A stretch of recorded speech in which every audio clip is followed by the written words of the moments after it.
In this video, we're going to take a look at the Visconti Van Gogh. Let's jump straight to the end with my thoughts on this pen. This pen largely leaves me brokenhearted. I love using this pen. I love the look of this pen. It writes great. Now, normally I don't have any kind of skipping issue, and you will see a number of times where it does skip while I'm writing, and that is a good showing of sometimes how an ink and a pen aren't really a good match. This Lamy Crystal Azurite I found skipped a number of times with this pen, but it's not a problem I normally have. I can say that the magnetic cap is what really left me in a position where, unfortunately, I very rarely use this pen anymore because it doesn't work right anymore. And I don't remember where I purchased it in order to kind of go through them to get it fixed. So it leaves me with a pen that I don't enjoy using because of a mechanical malfunction of the pen. Now, it didn't put me off of Visconti as a brand, but it certainly put me off of any magnetic closure. It really soured things for me, which is unfortunate because when a magnetic closure works properly, it's great. But this is a pen that I really do regret having, even though I like using it.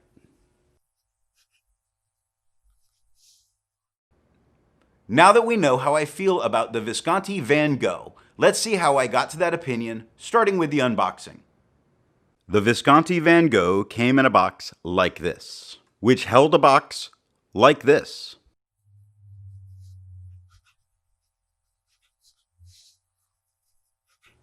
The box is beautiful. It's got a weird shape to it, which does make storage a little bit of an issue, but Van Gogh's self-portrait is one of my favorite paintings, and with that, I was really looking forward to this pen. So I do think when it comes to packaging, Visconti nailed it here.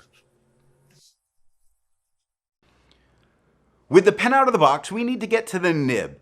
And as long as it doesn't take 20 turns to uncap it, I'm generally okay. So how many turns does it take to uncap this pen? The Jinhao 51A is a pull cap. I mentioned before about the magnetic closure, and when it worked perfectly. When it stopped working, I didn't even realize it because I wasn't using the pen for about a month and it sat just in its box for storage. And then it stopped working. So the magnetic closure, if it were to be made where it doesn't corrode and become useless, could be very nice. This one's not. This gets us to the nib. This pen has a steel fine nib. I know I've heard a bunch of different things where people like to keep bringing up old problems of their quality control in their nibs. Now, I've not experienced nib problems with Visconti. I do understand that they would have had problems in the past, but I don't think that a problem in the past should haunt you forever. I really do enjoy this writing experience. This nib is very good. If you enjoy videos like this, then be sure to hit the subscribe button. Now, let's ink this pen up. The Jinhao 51A uses standard international cartridges or converters and holds approximately 0.7 milliliters of ink. The ink for today is Lamy Azurite.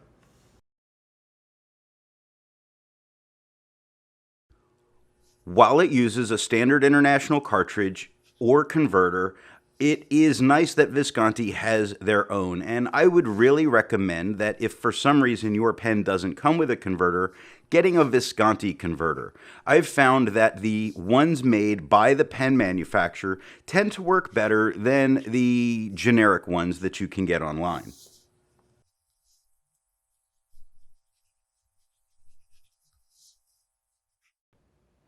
Now, the important part, the writing sample.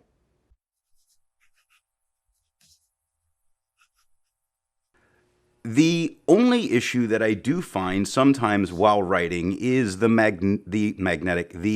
metal section. I can find it at times to be a little slippery to deal with. I wish it had a little bit of a texture to it to stop that kind of slippage. That aside, I frequently hold my pens a bit higher up, so I avoid a bit of that slipping kind of an issue. Now, the nib, as it writes, is very smooth, almost no feedback at all. It performs well above what many people would consider for a steel nib, and I don't think that a nib has to be gold to be doing an excellent job, and this pen is a great example of that. It's just not a great example of magnetic closures. I'm not letting that go because it makes me not like this pen. I do find that generally it writes very well with most every ink. This ink, I was very happy to see some of the problems that were coming with the hard starts because I don't experience it very often when I find an ink that really doesn't work for a pen. This ink isn't working for this pen. Again, that's a rare thing that I've come across, but anytime I do come across it, I'm kind of happy because it does show that that happens, like it's happening here. So if this was the first ink I'd ever used, I might think I have a bad nib with baby's bottom or something like that, but it's not. It just shows that if you have problems initially with an ink, maybe you should try another one and make sure, maybe not testing out a new ink in a new pen. Use a reliable. The pen is very comfortable in my hand this entire way. At no point do I feel a need to really slow down, but I'm also very caffeinated. So my handwriting myself is absolutely horrible on this day of filming.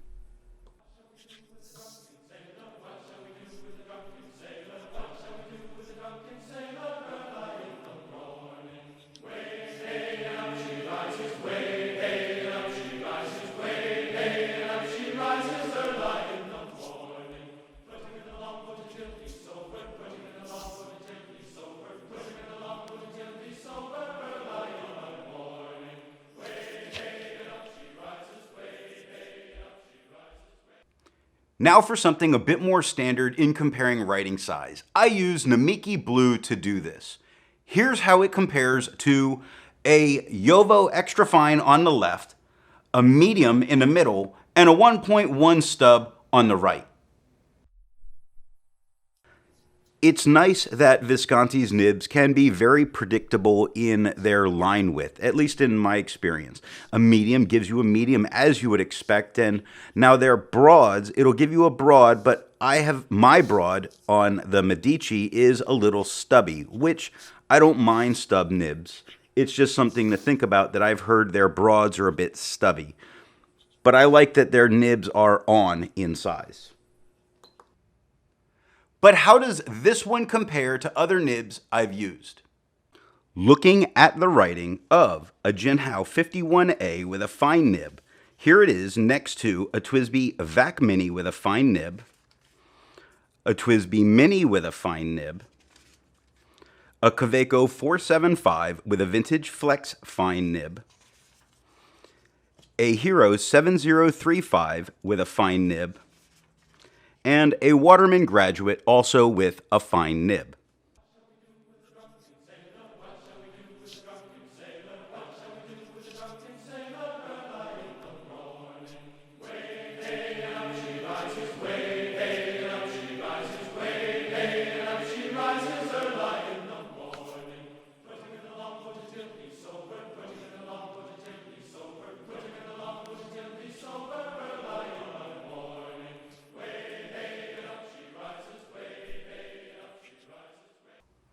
So it isn't a review without some size comparisons.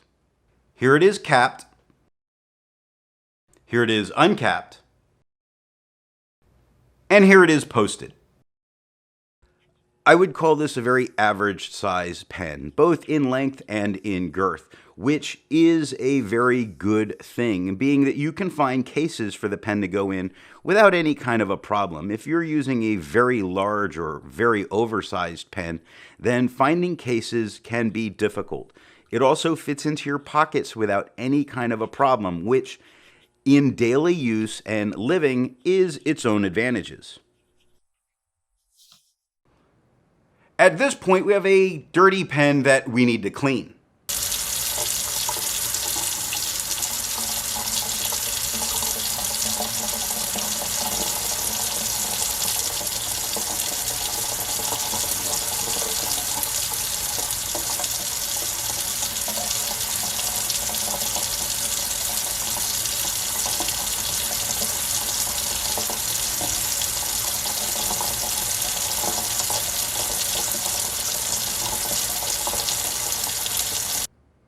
Be sure to check out the next pen review when we take a look at the TWSBI Vac Mini.